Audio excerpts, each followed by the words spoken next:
Happy Friday. John Lorden here with your weekly episode of BrainScratch, and we are doing a continuation from last week's discussion with Jake Anderson, the author of Gone at Midnight. Let's go ahead and bring him back to the show. Hello, Jake. Hey, John. Great to be back with you, and can't imagine a better show on which to discuss the fruit of 5 years of research than your show. Yeah, we've both been in this thing for 5 years now. Yeah, this is part of, this episode's really special to me because, it's 5 years ago that BrainScratch started. Of course, February, also the month of the tragedy of Elisa Lam. And Jake and I have known each other for years now at this point. Worked together on the kickstarted Elisa Lam documentary. And there was one day of filming in particular where I was like, this is something really, really special. And as soon as we were done filming that, I was like, I need to ask these guys when the documentary comes out if I can just get this interview and release it on my channel. Now, the documentary is not done yet, but thankfully, Jake, his co-producer Jared Salas, Simon White. Simon was running sound, right? Yeah, Simon, he was running sound, and he's kind of an all-purpose jack of all trades guy. He's just Simon White is one of my favorite people. Yeah. But to answer your question, he was running sound. Yeah, so he was there on that day helping us out. And then, of course, all the Kickstarters that contributed and got the project to that point. And there is a future for the project. We were talking about it offline, and we'll see where that goes. But this documentary is not done. So this is a website called evidence-room.net, and this is the body language expert that I met with when I was working with Jake back in Los Angeles around October of 2017. We can see Sanderella Hu, and she goes by Sandy. For her education, she has a Master of Social Psychology. She's a member of the American Society of Trial Consultants, and she also studied microfacial expressions. She's actually certified in it with Dr. Paul Ekman. For her expertise, social psychology and nonverbal language, obviously very important for trying to review the elevator video and trying to understand what's going on in that with Elisa. And for skills, she has worked as an interview or interrogation consultant, jury selection consultant, professional trial observation and witness preparation, and most interestingly, professional poker playing consulting, which I thought was super cool when I met her. Before we get started, just another reminder, you guys have to check out Gone at Midnight. I absolutely loved it. There's a link in the description box below. It's been released this week, just came out this past Tuesday. I read it in one day. I mean, it completely grabbed me and pulled me right through it. Jake, my hat's off to you. I think you did an excellent, excellent job with that. So together, let's take a look at the interview with body language expert Sandy Hu, and this is probably one of the most detailed breakdowns of the Elisa Lam video that I've ever seen, and I think you guys will agree with me. Let's check it out. We're here at the home of Sandy Hu, body language expert.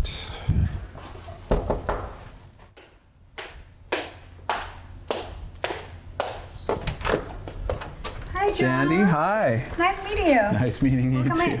Thank you. Sandy, thank you so much for letting us come into your home to talk about this. Thank you for inviting me. We really appreciate it. So the first thing I wanted to ask is, when it comes to body language analysis, is that an art or a science? It's a science. So a little bit about my background. My background is in social psychology.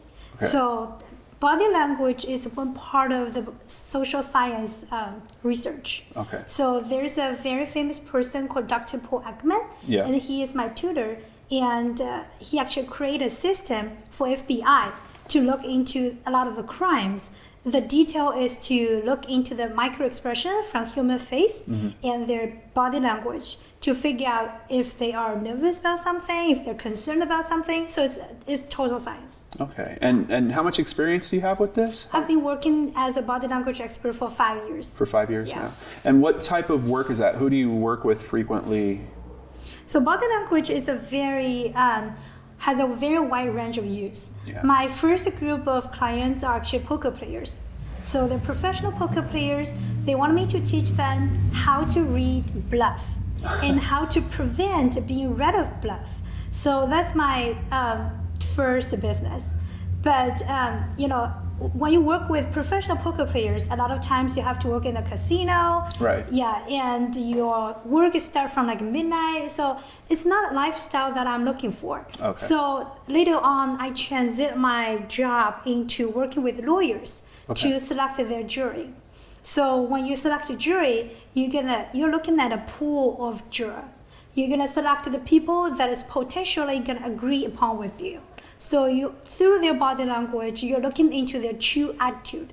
You can tell if the person will agree with you in the deliberation. Okay. So that's the group of people you are picking. So that's pretty much a major part of my job. And time to time, I will have people coming over saying like, okay, I'm rich. I want to get married. This is the woman I'm dating. And I want to know if she get married with me for money or for love. So some of the side business like this is really interesting. Wow. Yeah. So essentially you're a contractor and you work in many different ways with a few different industries, right? I have my own company. So when I first started, I am a contractor. Yeah. But now I run my own company. Oh, Yeah. awesome.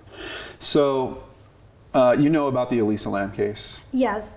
I first noticed the case back to 2013 when it just happened because of the unique ethnicity of Elisa Lam, because she is a Chinese. Right. So this case has aroused international attention, especially in Chinese community. So, but back then I just thought the case was interesting. I didn't look into much detail of it. Okay. The time when I really worked on this, it was 2 years ago. I was approached by a TV and a film production team called Punch Drunk Pictures. Okay. And they are looking into this case as well. They are making a series and about all the interesting cold cases with a mystery taste. So the case of Elisa Lam is one of their episodes. So they wanted me to read this very famous surveillance video.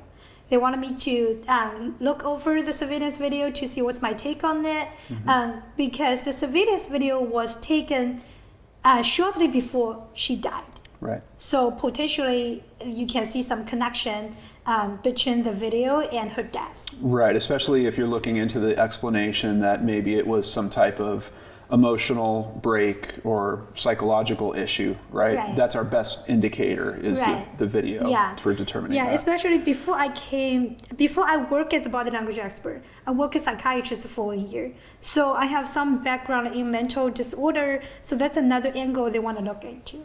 Excellent. So before we continue with the video, I just wanted to ask one thing. We've talked about the medication load that she was on, that there was no control, There's no stabilizer. no stabilizer that was added to her medication load. Do you think it's possible that if there was another drug given to her, not a medication necessarily, but a street drug? She was taking off-the-counter stuff. But it's not specified in the report what kind of things she was taking. But as far as I know, there's no stabilizer, which means any kind of emotion she was going through is exaggerated. So if she's nervous, she was extremely nervous. If she was happy, she was extremely happy. So Gotcha. it's like a roller coaster. Yep, sounds like it. All right, Sandy, before we even hit play on this thing, we're just looking at a still shot of it right now. The first thing I want to ask you is, do you have any explanation about what's going on with this time code? Well, I heard a lot of people say, even including a source from LAPD, saying this video is edited. So that's why the time code in the bottom is barely visible. Yeah. Yeah, but they're saying the video was taken on February 1st, 8:31 a.m. That's the time was showed in the original video. However, my take on this, I'm not even sure how accurate that is because I feel pretty fishy about their surveillance video.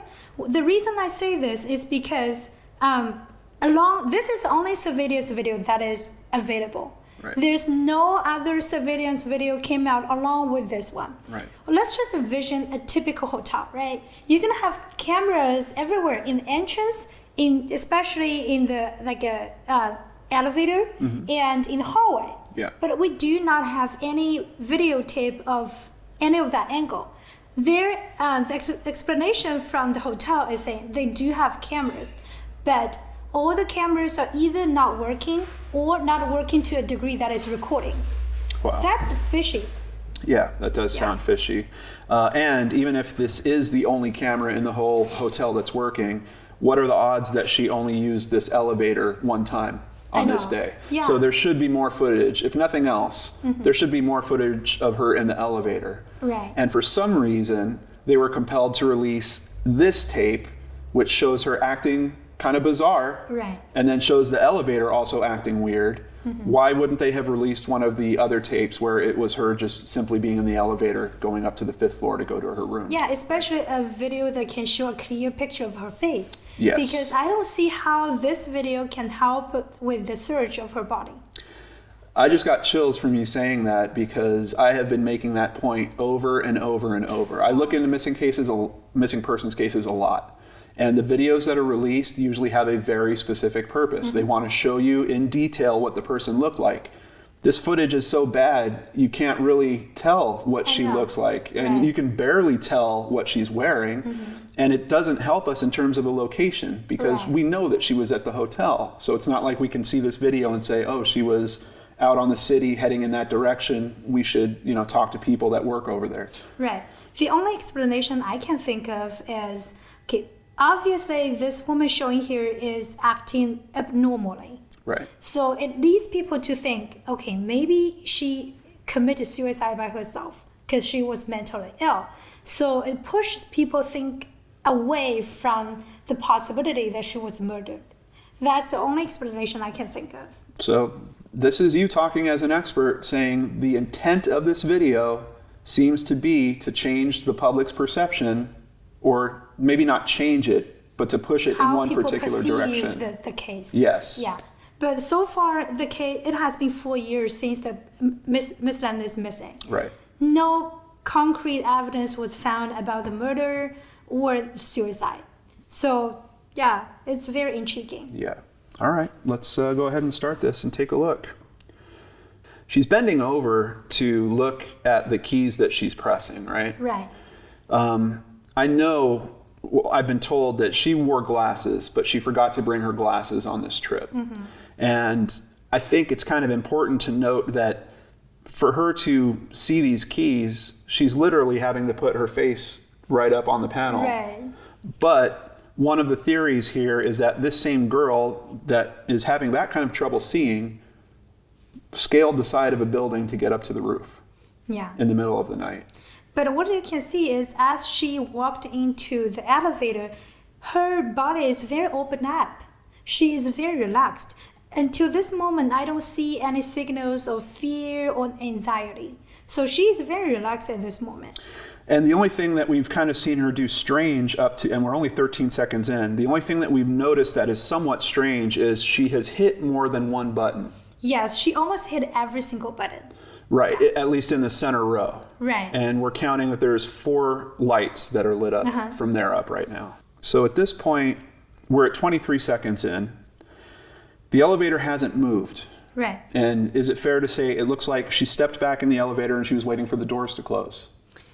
Yes, you can see that. And a lot of people actually don't know that.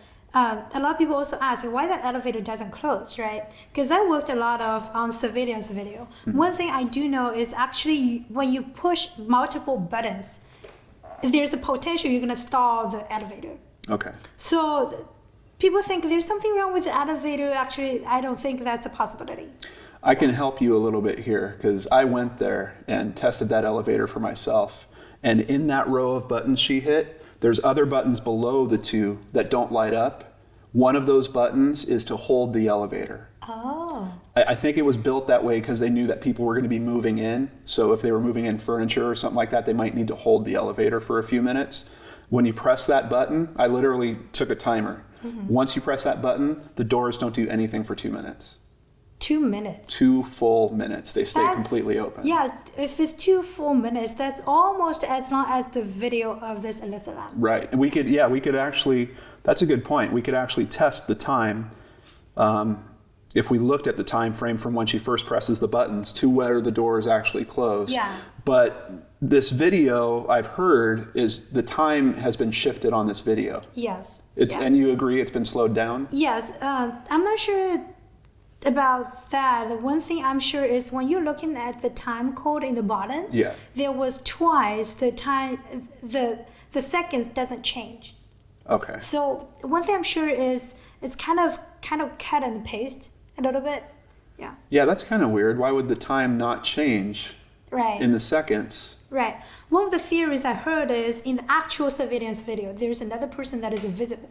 They're trying to cut out that person.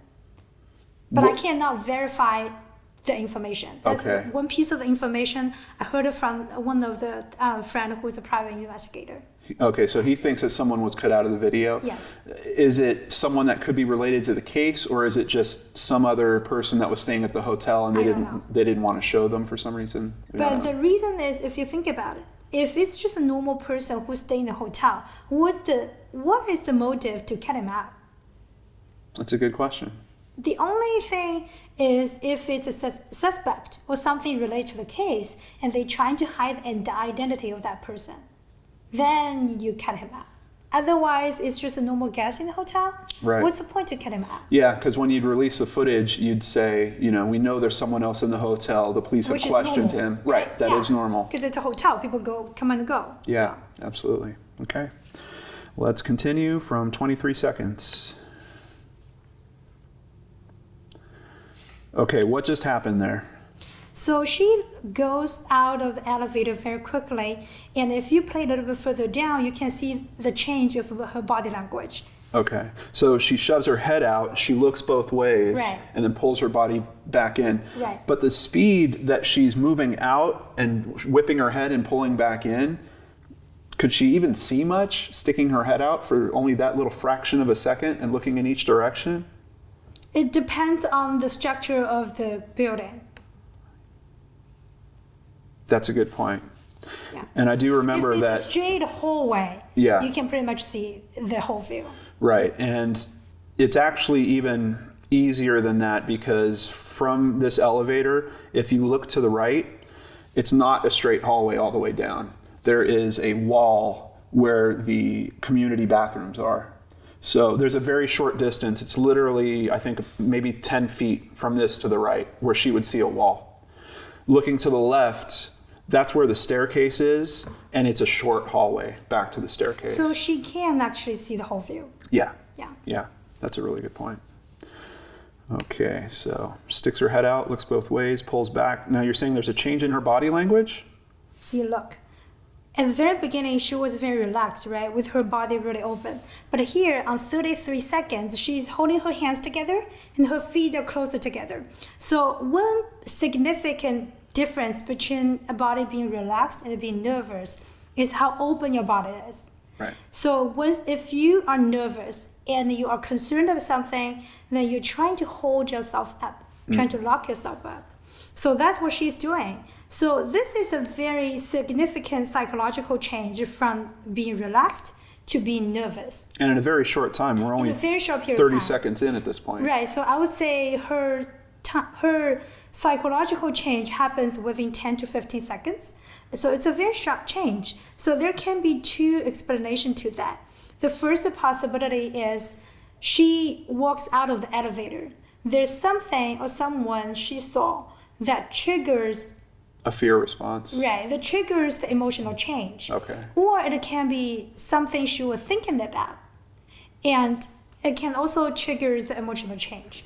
Another explanation is it can be an indicator for her emotional dissonance or her disorder illness. Okay. So, because she is not a unique, she's a unique case. She herself is suffered from disorder. Right. So from that standpoint, you can't really explain why specifically the emotional has changed. And it can be just one part of her illness. Okay. So. Okay.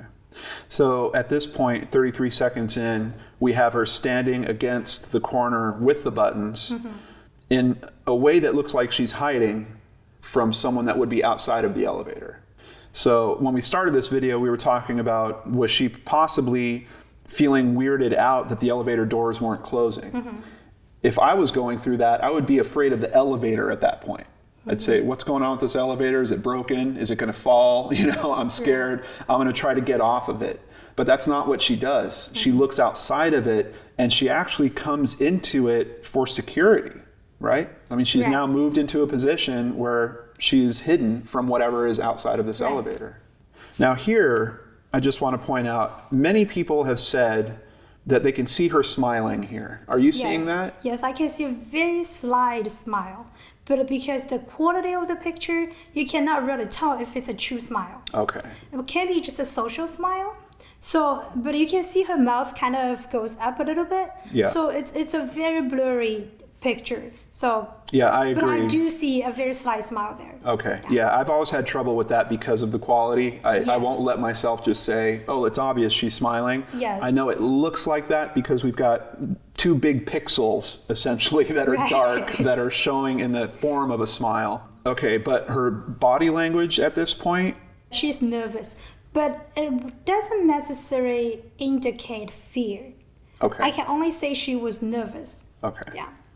Is this known as a fig leaf? Yeah, right. Okay. Yeah, this is a position we call fig leaf. Okay, and can you tell us about that position? It's a position like people hold their hands together and hold their feet together. That indicates they have high level of anxiety and low level of confidence. Okay. So it's like a beta personality. So we have alpha personality and the beta personality. Right. Alpha personality is when you feel really strong, you're confident, but to the other side, beta personality is you feel weak, you have less confidence, you feel a little bit anxious. So yeah, that's what she's showing right now. Okay. So at about 54 seconds, we get her actually stepping out of the elevator in a bit of an interesting way, right? A very slow... Right. Yeah, more like she is playing. She kind of jumps out of the elevator in a very funny way. So, and also later play on, you can see she start to play with her hairs. So that's the footage in the whole 2.5 minutes I think is most intriguing. Now, in terms of your experience with psychology of people that are dealing with mental disorders, we're now talking about what seems to be a cycle of different emotions that she's gone through all within 1 minute. Right. Right. She comes in and she was fairly relaxed. She has become nervous for some reason, and now she has become playful all within the first minute. Right. Is that normal for a disorder? I would say let's just say for a normal person. Yeah. For this emotion won't be normal to change within 1 minute. But if you think about 2 hours, that's normal, right? Yes. But she is taking all kinds of medications. And some medication for antidepressant is to exaggerate every emotion you have. That's why a lot of doctors add a stabilizer to it. Okay. But on her stomach, people from the autopsy report, we don't see any stabilizer medicine. Really? So, yeah. There's 4 medications she was supposed to have taken. Yeah. Right. So there's no stabilizer. She's only taking the actual medicine to treat her illness. So which means her emotion is exaggerated it is exaggerated. Okay. So that's why kind of for her, I won't say it's not normal to have those emotional change happens in one minute. Okay. Because it looks normal to a normal person to have this kind of emotional change in 2 hours. Right. You just accelerate that. Is this what's referred to as rapid cycling? Yeah. Okay. So at 56 seconds, she starts a very interesting series of steps, right? It's almost kind of like a square dance. Do you have any input about that step pattern? When I was watching this video, for the previous 10 seconds, I didn't know what she was doing until I saw her playing with her hair. So playing with hairs is a very common structure when you see a woman, especially dating a guy, and she was attracted to the guy. So it's a specific indicator for sexual arousing and the sexual interest. So when I look back for the previous 10 minutes, as long as she's jumping, she's moving around, I think she was just excited. Okay. She was excited, sexually aroused, so she doesn't know how to express her emotion. So she was just like a kid. When the kid get excited, he would jump. Right. So I think that's the same thing she was doing. She was trying to express the sexual arousal. Now, is that triggered by someone being there that she's aroused by, or could that be triggered in the state, keeping in mind that she's on medication and she's dealing with a disorder, could that be triggered without someone else around her?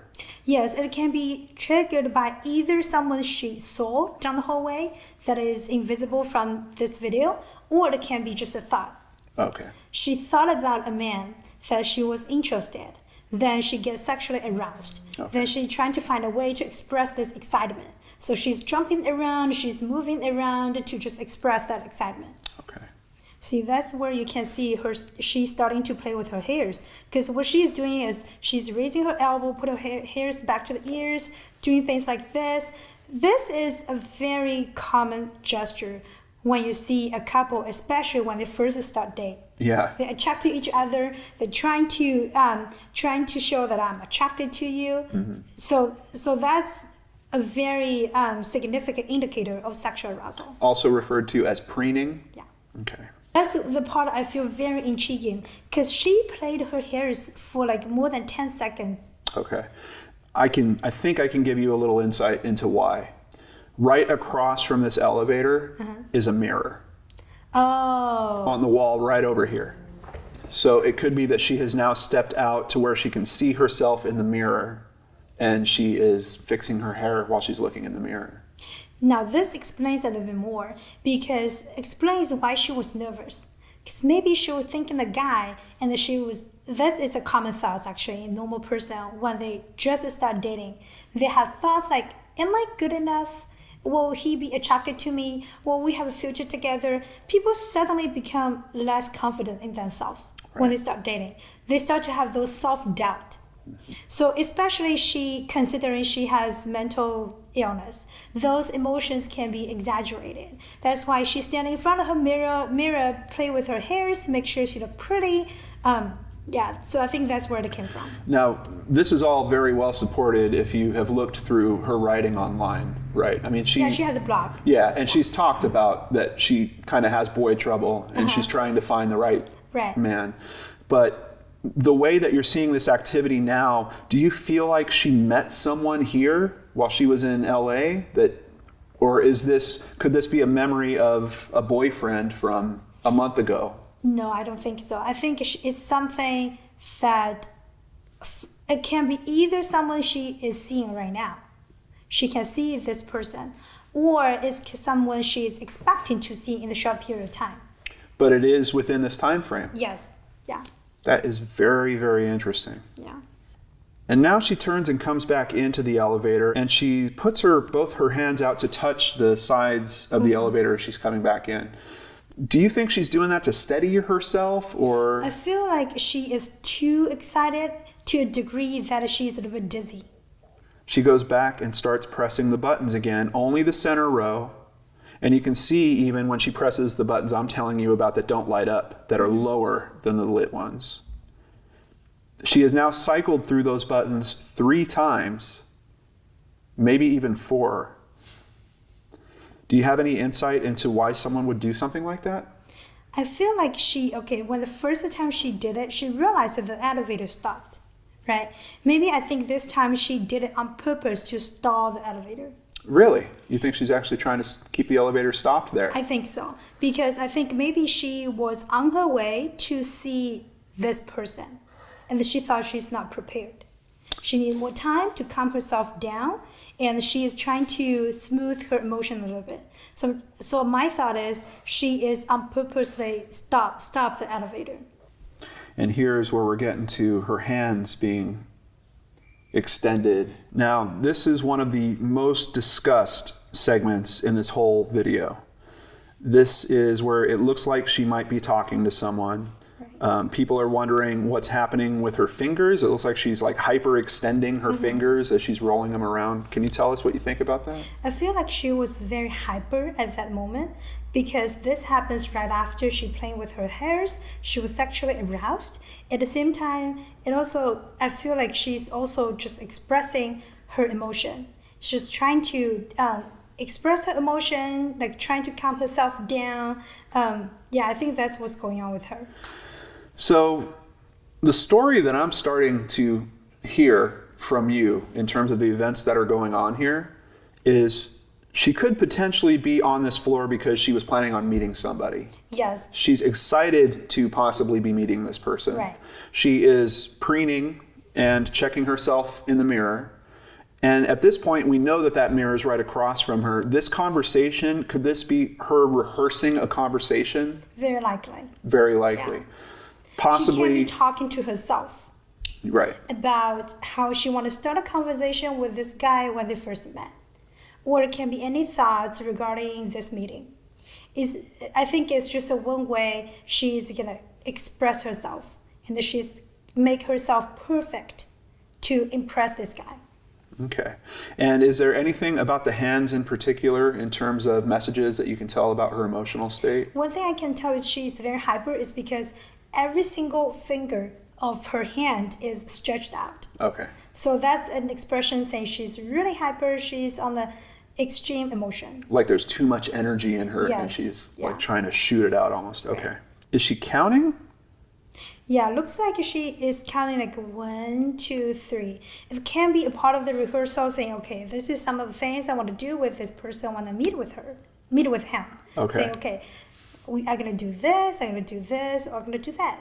Or maybe she's saying, I want to prepare this, and that. Okay. So I'm not sure what she's counting. It can be something she want to prepare herself for the meeting, or a part of the meeting she was planning. Okay. And it is still within that time frame of her doing this rehearsal. It seems like some type of rehearsal. I rolled it back just a couple seconds to 220 because I noticed that she does a little bit of what looks like an excited kind of squat and then stands back up. Yeah, you can see she stood on her toes. Yeah. So standing on toes is anti-gravity gesture. Any anti-gravity gesture is an expression of excitement and high expectation. Just like a very common see is at the end of a job interview, any kind of interview.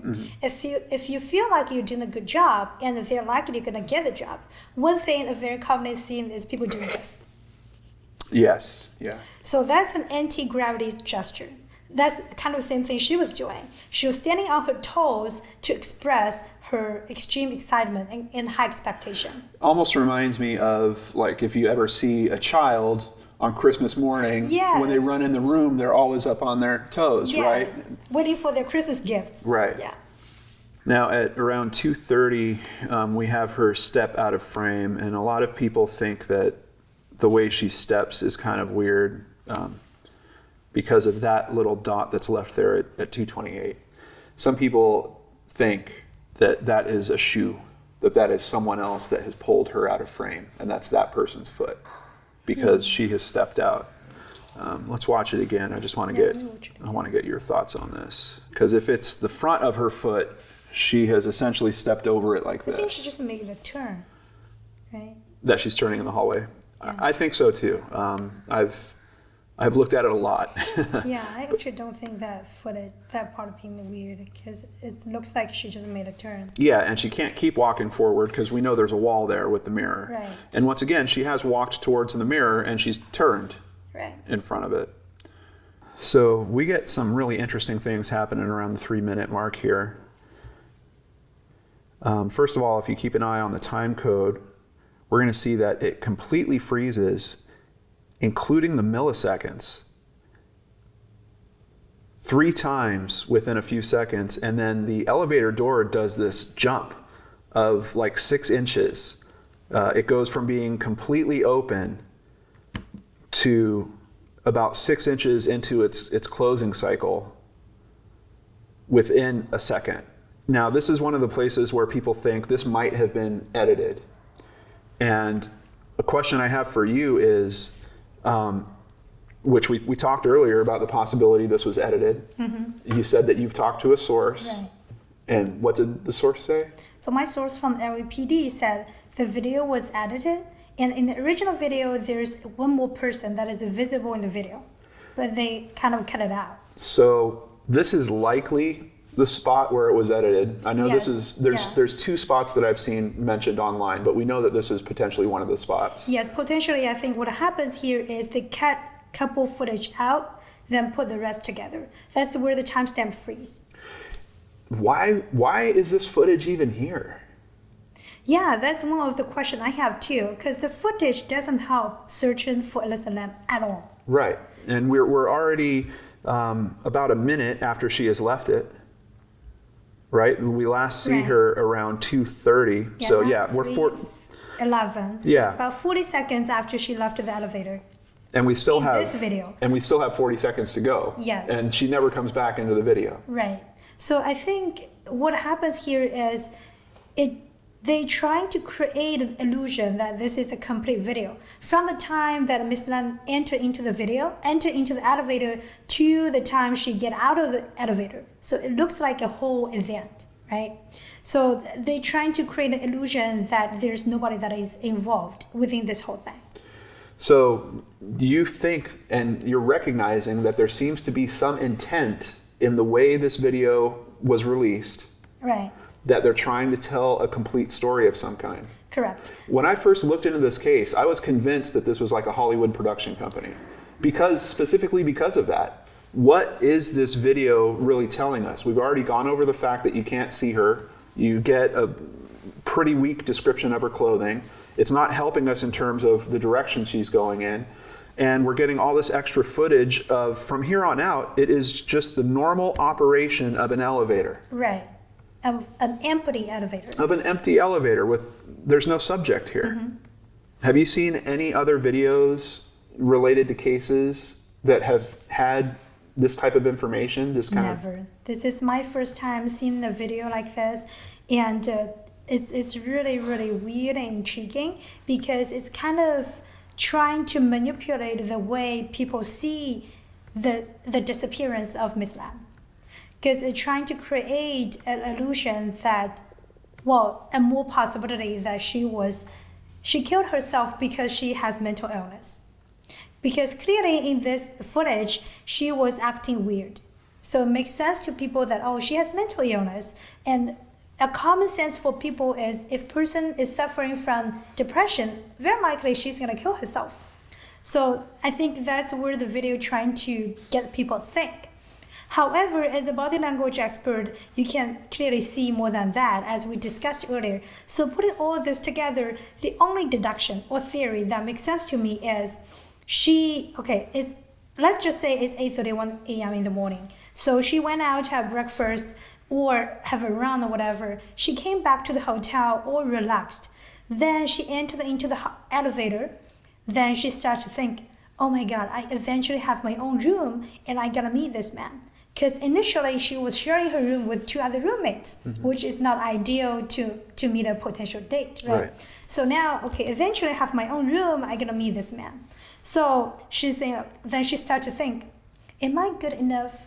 Well, we have a future together. Then she started to get nervous. That's where she get nervous, but at the same time she was sexually aroused because of thinking this man. So that's the whole reason, the whole combination we're seeing of being nervous and sexually aroused with a very high expectation of seeing this person. So I think that's the only theory that makes sense to me. I think she was on her way to see this man. Depending on how long ago this surveillance video was taken before her death, I have a reason to believe this guy is the last person she saw. And then maybe it's directly lead to her death or connected to her death. So you think that someone else might be involved in some way in what happened to her? Yeah. And that's even knowing what you know about the autopsy report. Have you reviewed the full? Yes, I do, yeah. and knowing there's no sign of sexual assault, No. but we still believe that there's someone else that's involved potentially in what happened to her. Correct. Especially the editing of the video makes me think there's a cover up from insider, from the LAPD or from the hotel. So. Do you agree with the assessment that she died from drowning? Well, I think that's the only explanation you can come up with. Maybe the thing you cannot explain is she accidentally drowned herself, or somebody carried her there when she is not technically dead, but out of conscious, right. Then put her into the water. Then she died of drowning.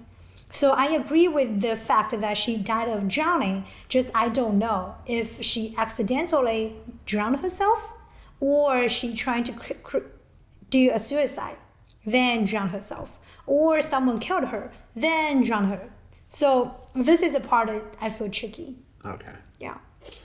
So knowing what you believe, that there is someone that she's at least interacting with this night, do you think that this case should be reopened?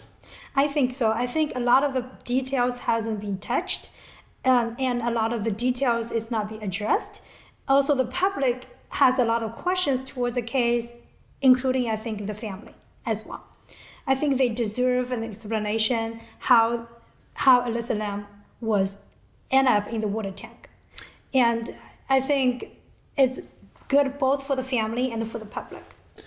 I certainly think so. It's tough because, of course, no one has really heard from the family. Right. But I think it's fair to say they must be hurting from the constant stories that are coming up about this, from the fact that this case won't go away on its own because there are so many deep questions that are not being answered.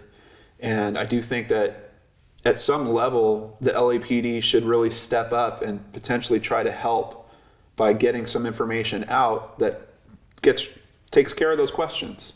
And also because I believe there's a cover up from LAPD, reopening the case not just address the case itself, it addressed a phenomenon of covering up from LAPD inside. So let's say if this case involved a cover up, I don't think this is the only case that involved a cover up.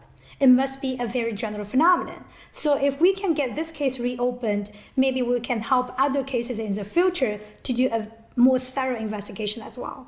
Do you have any ideas or thoughts on how we can get the case reopened? Well, I think the more attention you have from the public and the more pressure LAPD felt from the public, I think it helps to reopen the case. But at the same point, as a person that outside of the case, you don't hold a stand to open the case. It has to be their family member or someone that is involved in the case. So let's say you can reach out to their family to reopen the case, that would be ideal.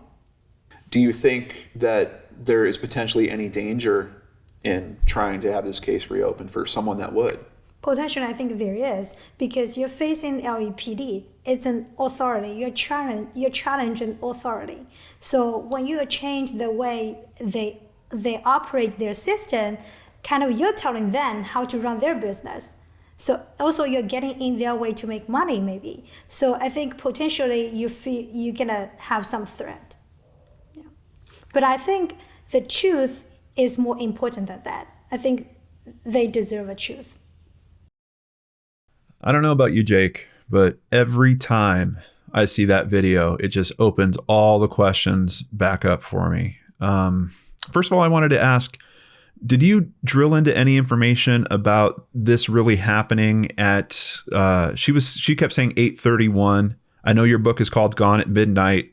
If I recall correctly, the time analysis, I think, was done by someone that was looking at the time code and tried to translate it and effectively came up with this, just after midnight, because the date changes, if I recall correctly. Right. Yeah. The time I think is still not certain. I think it's kind of a general impression that the time code is building up to midnight. But yeah, I mean, same as you, man. I mean, I haven't listened to this entire interview since we filmed it. And it's kind of mind blowing. And like, I had been going back and forth with Cinderella for months and months and months before we shot this. And it was just it was such an epiphany to kind of get you and her together to discuss this. And, just to not only hear her go so in depth into the body language, but to discuss these very real, strange timecode anomalies. And I won't go back into them, but there's one in particular that when I found it, it was just jaw dropping, because the minute hand, the time code is super difficult to discern, but you can clearly tell where the minute hands are and the second hands are. And there's a point at which the minute hand changes twice in 7 seconds. So it clearly was cut, clearly edited. We don't know whether perhaps it's possible that this was the result of a motion activated surveillance camera. We don't know that, but the fact that they won't just come right out and talk about that is strange. And just everything she talks about, it really, it opens up all these old questions again. The motion activated thing is interesting to me, but then I'm curious why there's so much footage of the elevator just operating after that, because there's a lot of time that's being taken up where you're just watching the door not move as it's moving from floor to floor, or the door opens and you're just staring at a blank wall on the other side. So I'd be very curious to know, what type of settings do they have on that, if it is truly motion activated. Yeah, it's very strange. One of the big things that really grabs me is her feeling also like this is being put out there as a narrative of some kind. And, I've already said it in the video. There's so many things to point to. Why are we using this tape for a missing persons case? It's a terrible tape. But if it is being put out there for a narrative, there's something very important, and that's the time that it comes out. If this was being put out to push public perception into, hey, look, she just broke from reality and she just, went and ended her own life, then they knew that before she was discovered, because this came out weeks before her body was found. So if it is truly a piece of narrative being put out there to control public perception, someone else knew that she was gone already. Right. Yeah, no, that's a good point. That's even more creepy. Yeah. And, there's a lot of pieces to the puzzle that don't fit together, particularly when it comes to activity on the roof and access to the roof. And this is a part I really get into in the book. There's certain parts that just don't make sense as far as whether or not the police believed that someone gave her access to the roof, because we don't know how she accessed the roof without setting the alarm off. Right. She either took the fire escape, which, as I find hard to believe, having access to fire escape, and as you note, she didn't have her glasses with her. So I find it very hard to imagine her scaling the side of that building. But if she went up through the central staircase, there's no way that she would have accessed it without setting the alarm off, unless an employee gave her access. And so that's part of a narrative that I lay out in the book, which is based on certain metadata analysis of her posts. I think that she was in contact with someone in the hotel who was like kind of showing her around. And even the police even admit, one of the things that the deputy coroner told me, and I was surprised. I was shocked that he talked to me. He was really the only person from the LAPD or the coroner's office, period, that would speak to me. He said that at one point he asked the detective what he thinks happened. And the detective said he thinks that she went up to the roof with someone who works there. This is a deputy coroner that worked on the case, that spoke with the detectives. and that's very problematic for several reasons. And the fact that they won't speak about this case at all. One of the, I don't know if you read the book, so you know it, but there was a detective who didn't work on this case, but that knew the main detectives, who was going to speak to me about the case. He had been interviewed already by a journalist named Josh Dean, who wrote a great article on the case on Medium. And basically, this detective, it was Tim Marcia, had told Josh Dean that, basically this is a case of Occam's razor. When your hoofbeats, think horses, not zebras, and that kind of stuff. Mm-hmm. But he was going to speak with me. I assumed he wasn't going to talk about evidence, so I framed it as, hey, look, I just want to talk to you about kind of the spectacle that is this case and the stigmatization that's gone in and all the conspiracy theories. I'm not asking you to get into police material. And he sounded like he was going to speak to me. And then he said, but let me just check with the main detectives, Wallace Tennille and Greg Stearns first, out of respect. Let me just check with them first.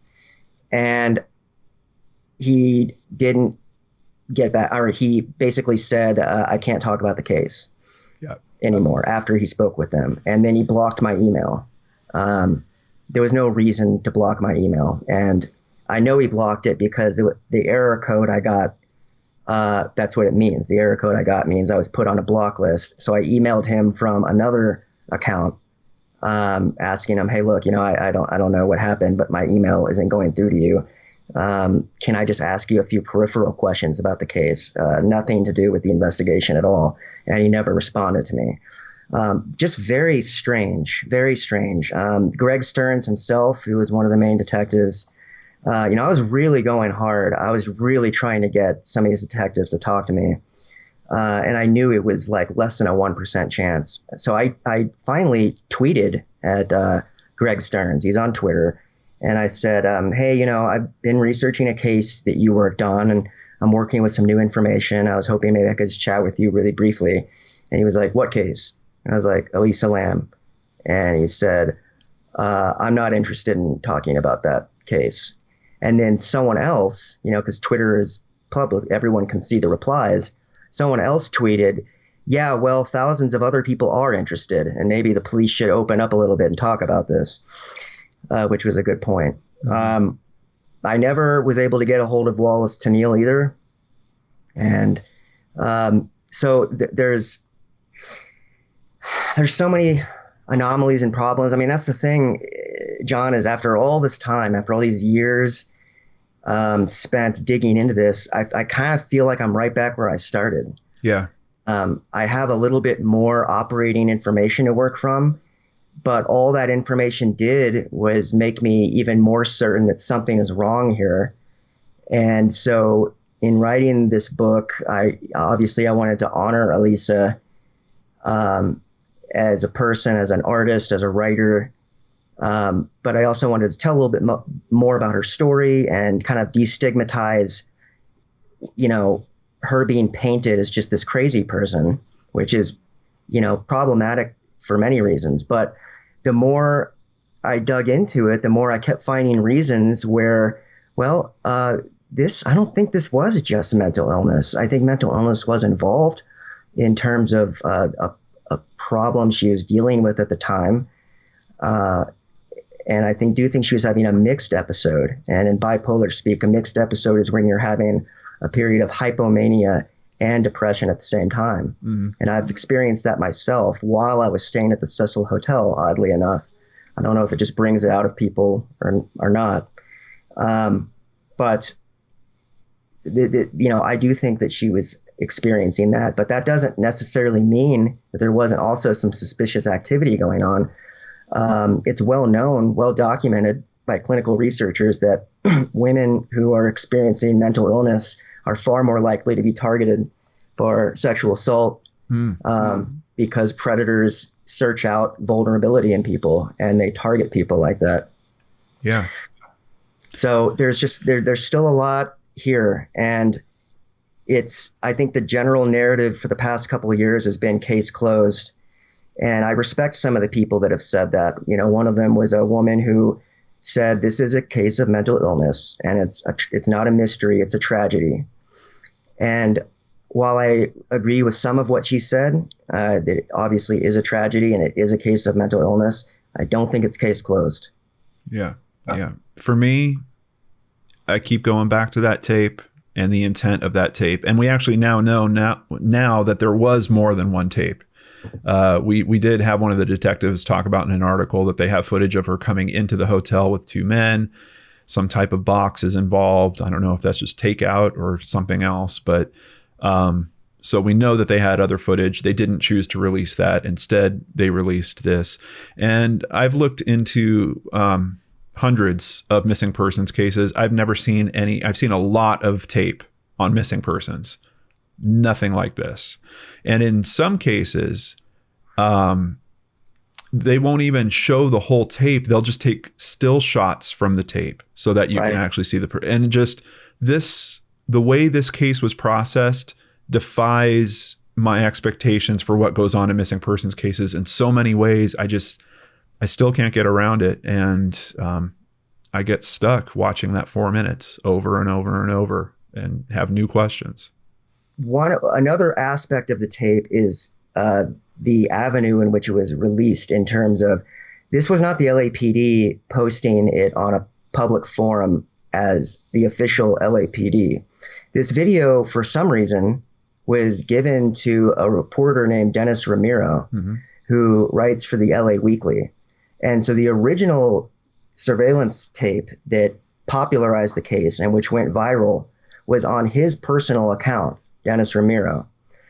And we don't really know why. And I just feverishly tried to get him to speak about it. I said, look, read your articles. You're a great reporter.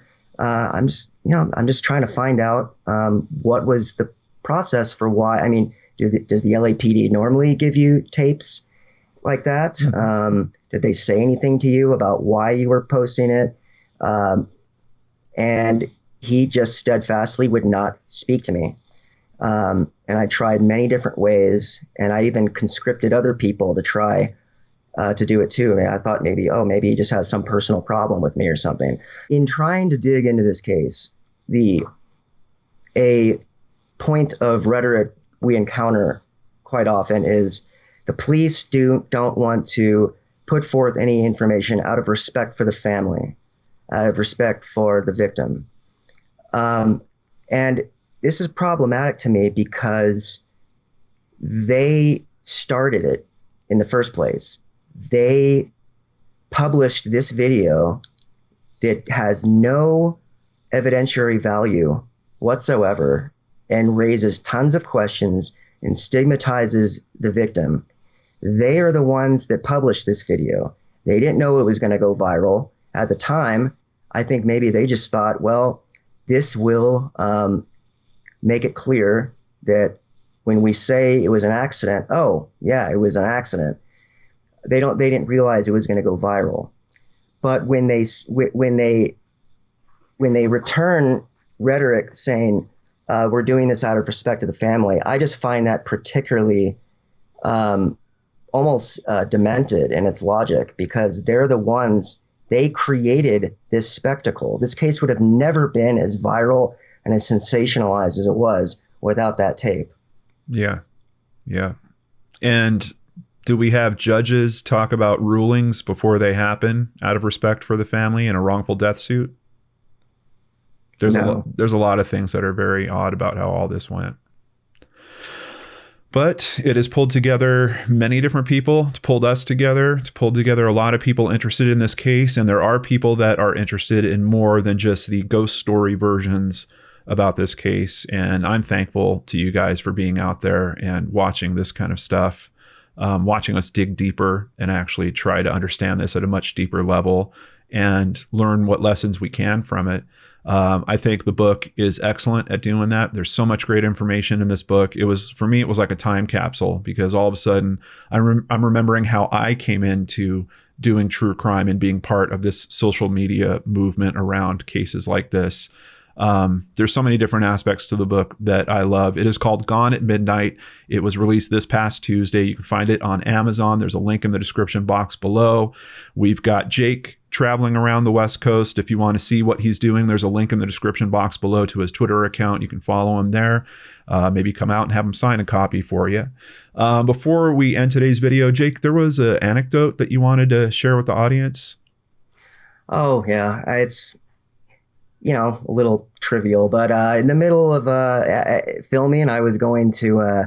We had finished filming downtown with Jared and you and our other production people, and we finished principal photography. So I was going to drive you back to the Airbnb while the other people filmed some B-roll. Right. On the way back, I realized I didn't have the key. I had forgotten the key to the Airbnb.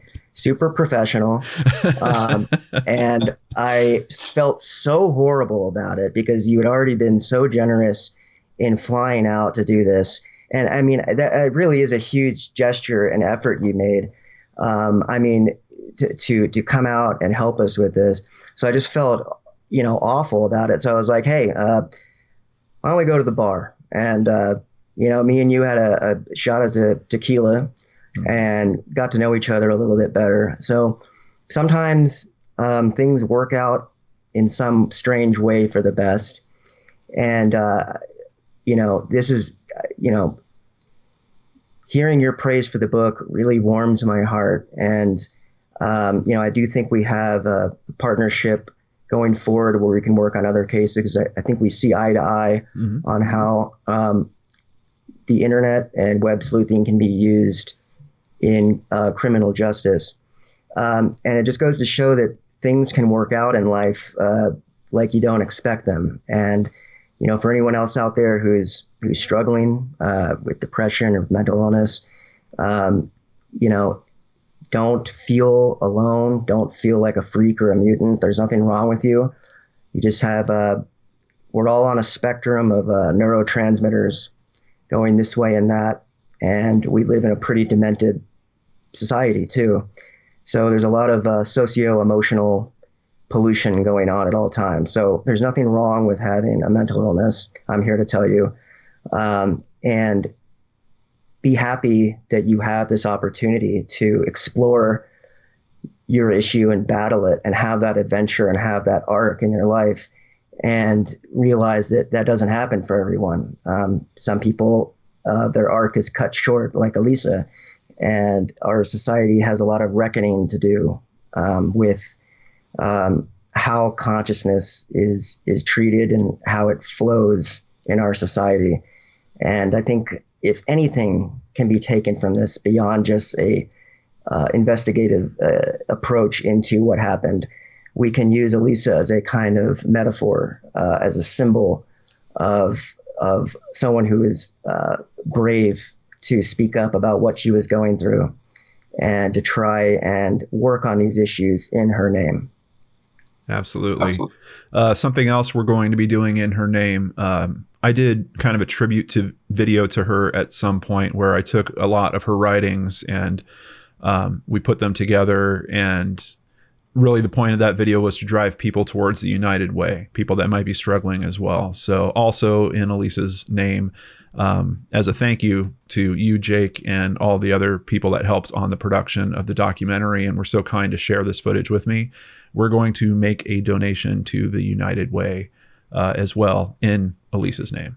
That's great. And I'm really glad you said that. You reminded me. I inscribed in the book officially in the author's note, and I'm absolutely going to stick with it, that a percentage of profits I get from this book, I am going to be donating to a mental health research group, most likely one that specializes in bipolar disorder, which, as I've said, my aunt had it and it took her life, and I've had several close friends that have battled with it. And so, this isn't the end of this. We're going to use this as an opportunity to help with people that have bipolar disorder. Absolutely. And keep this very important conversation going. Jake, thank you so much. Safe travels on all the book tour, and I hope to talk to you again real soon. All right. Thanks, John. I appreciate it so much, man. All right. Sit tight. I'll be right back with you.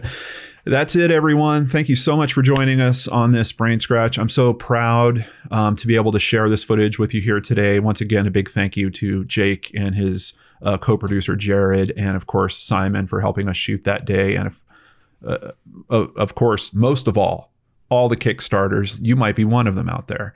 Thank you. So I hope you guys appreciate that. Maybe got some new insight. I know I'm going to be watching that tape more. I already feel it. I want to go back to it and understand it even better. And a big thank you to Sandy, of course, for helping us with some really good and deep insights into that tape. Take care, everyone. Have a wonderful weekend. I'll see you back here on Monday with a brand new episode of Case Cracked on the Lord and Arts channel.